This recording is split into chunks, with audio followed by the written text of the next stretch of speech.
কুমিল্লা।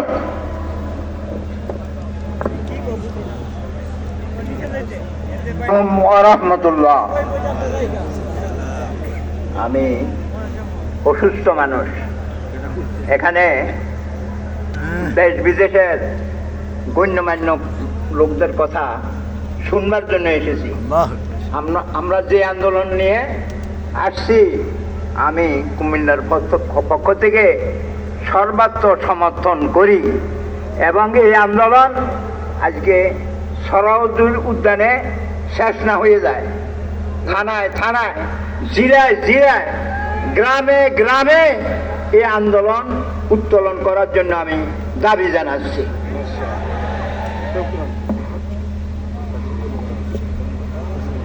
সম্মেলনের পর্যায়ে আপনাদের সামনে গুরুত্বপূর্ণ বক্তব্য রাখবেন হেফাজতে ইসলাম বাংলাদেশের সম্মানিত নায়েব আমির বিশিষ্ট আলেম হযরত মাওলানা নজমুল হাসান কাসেমী। নায়েব আমির না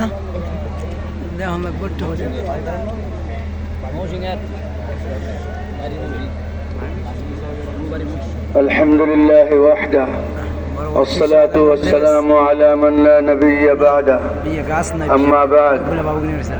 সময় খুবই সংক্ষেপ। স্টেজ বিশ্ববরেণ্য দেশি এবং আন্তর্জাতিক উলামা একরামে স্টেজ কানায় কানায় পূর্ণ। আমি শুধু 2 মিনিটে একটা বিষয়ের উপরে আলোকপাত করতে চাই। আসলে কাদিয়ানীদেরকে অমুসলিম সংখ্যালঘু জাতি হিসাবে ঘোষণা আমরা কেন চাই? অনেকে বলেন ইসলামে তো আরো অনেক ফেরকা আছে, অনেক দল আছে, অনেক মতপথ আছে, হানাফি, মালিকি, শাফি, হাম্বলি আছে, কাদিয়ানীদের পিছনে পড়লেন কেন? 3টা মৌলিক আকীদায় মিল্লত হয়। একটা, এক আল্লাহ ছাড়া মাবুদ নাই। বলেন, এক আল্লাহ ছাড়া মাবুদ নাই। নবীর পরে যেমনি ভাবে তাওহীদের বিশ্বাস এবং মহানবী মুহাম্মদুর রাসূলুল্লাহ সাল্লাল্লাহু আলাইহি ওয়াসাল্লামের খতমে নবুয়তের বিশ্বাস, আখিরাতের বিশ্বাস, এই 3 বিশ্বাস যার কাছে আছে সে মুসলমান, সে মিল্লত। আর এই 3 বিশ্বাস যার কাছে নাই সে মুসলমান নয়, সে মিল্লত নয়। কাদিয়ানীরা যেহেতু আখিরি নবী মুহাম্মদুর রাসূলুল্লাহর খতমে নবুয়ত মানে না, এই জন্য তারা মিল্লত নয়। আমরা শুধু এই ঘোষণাটা সরকারের কাছে চাই, রাষ্ট্রীয়ভাবে আইনটা করে দেওয়া হোক যে কাদিয়ানীরা অমুসলিম সংখ্যালঘু। সংখ্যালঘু হিসাবে বাংলাদেশে যত সংখ্যালঘুজন নাগরিক সুবিধা পায় কাদিয়ানীরাও পাইবে, কিন্তু তারা তাদের উপাসনালয়কে মসজিদ, তাদের ধর্মকে মুসলিম, আহমদিয়া মুসলিম জামাত, এই শব্দগুলো, এই পরিভাষাগুলো ব্যবহার করতে পারবে না। এই সংগ্রামে আমাদের আপামর জনসাধারণ যতদিন পর্যন্ত দাবি আদায় না হবে ততদিন পর্যন্ত আমাদের এই আন্দোলন চালিয়ে যাব ইনশাআল্লাহ। আসসালামু আলাইকুম ওয়া রাহমাতুল্লাহ। একটু জজবাওয়ালা দেন না, দেশটা গরম। সংগ্রামী তাওহীদি জনতা, এ পর্যায়ে বক্তব্য রাখবেন ওয়াইসির অন্তর্ভুক্ত ফিকহ একাডেমির গুরুত্বপূর্ণ সদস্য, দেশের প্রবীণ আলেম দ্বীন, মুফতি ও মুহাদ্দিস হযরতুল আল্লাম মুফতি মিজানুর রহমান সাঈদ দামাত বারাকাতুহুম।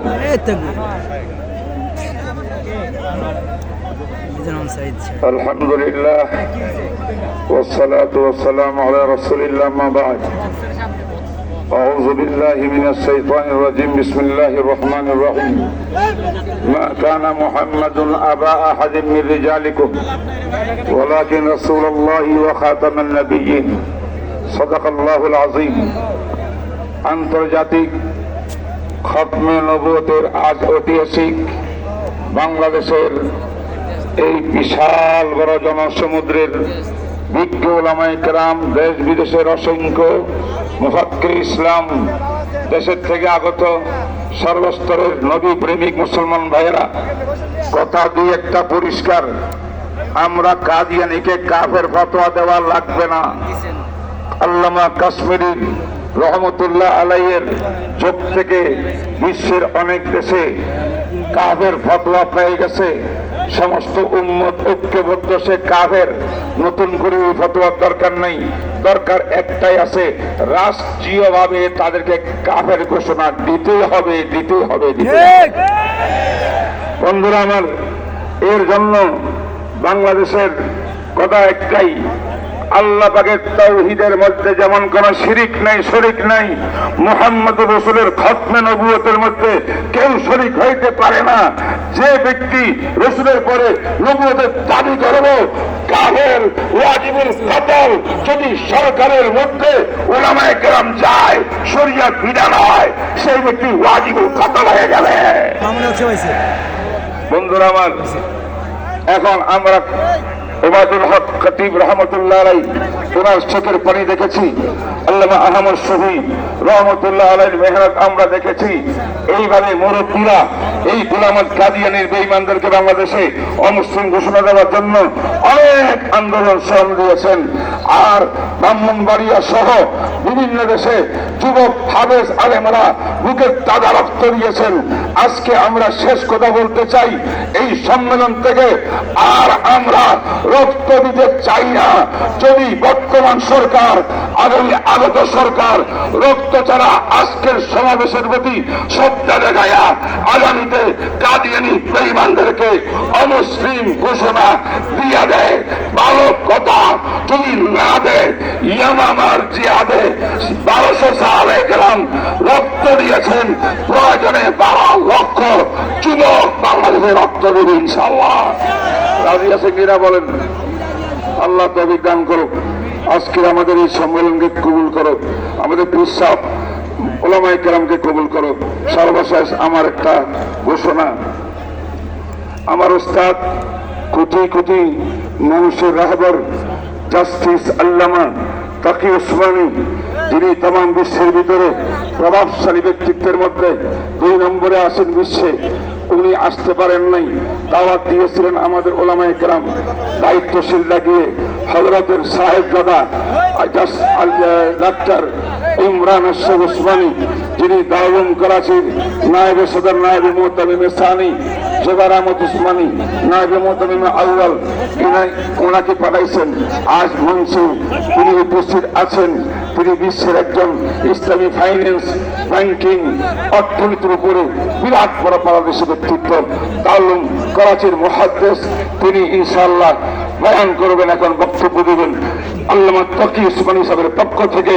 তিনি হলেন ডাক্তার আল্লামা ইমরান আশরাফ উসমানী।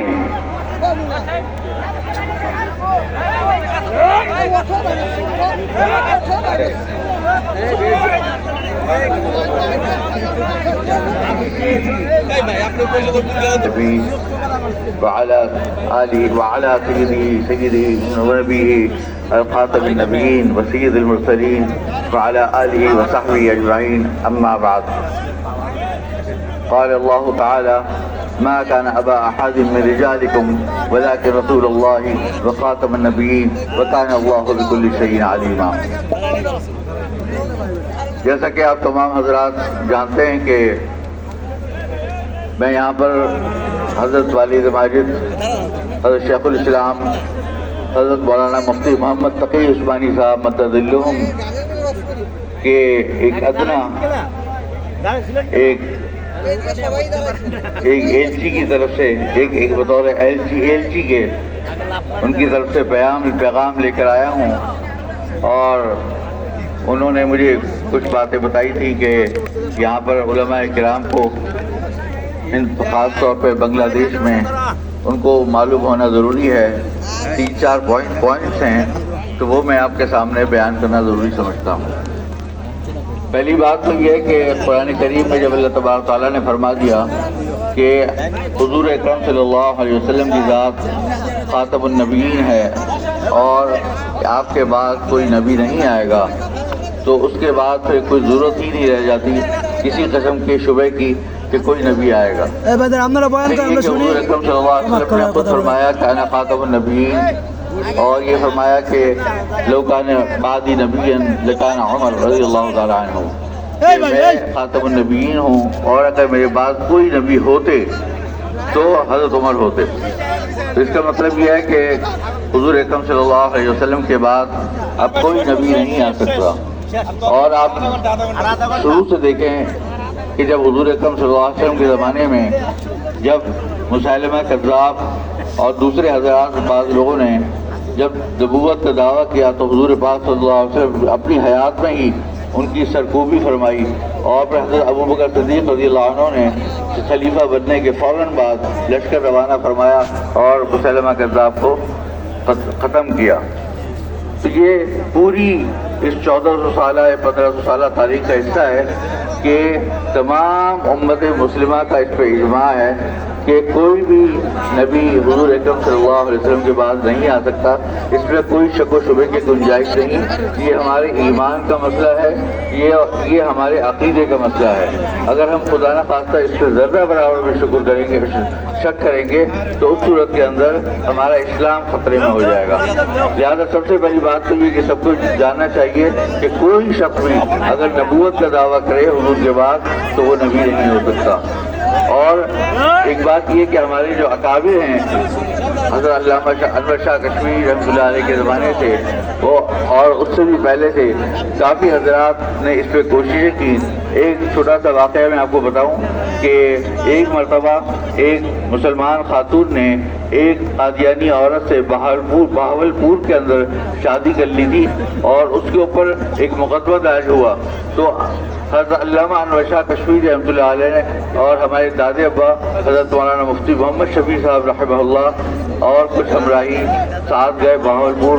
और हज़रत अल्लामा अनवर शाह कश्मीरी रहमतुल्लाह अलैह ने आपसे फरमाया कि आप इस सिलसिले में अहादीस मुरतब करें। तो आपने तकरीबन 200 अहादीस सारी रात बैठकर मुरतब की और फजर के वक्त तक लिखते रहे। फिर जब पाकिस्तान का आइन बना तो आइन बनते वक्त भी अल्लामा बिनोई रहमतुल्लाह अलैह ने वालिद साहब हज़रत मौलाना मुफ्ती मोहम्मद तकी साहब मददुल्लाह और उसके अलावा हज़रत मौलाना समीर साहब, इन्होंने पूरी रात बैठकर जो उसका मुसव्वदा आइन का तैयार किया, जो कि बाद में वो आइनी तौर पे उसको कादियानियों को भी सुना गया और फिर बाद में वो मुसव्वदा पेश किया गया और फिर उनको आइनी तौर पर उनको गैर मुस्लिम करार दिया गया।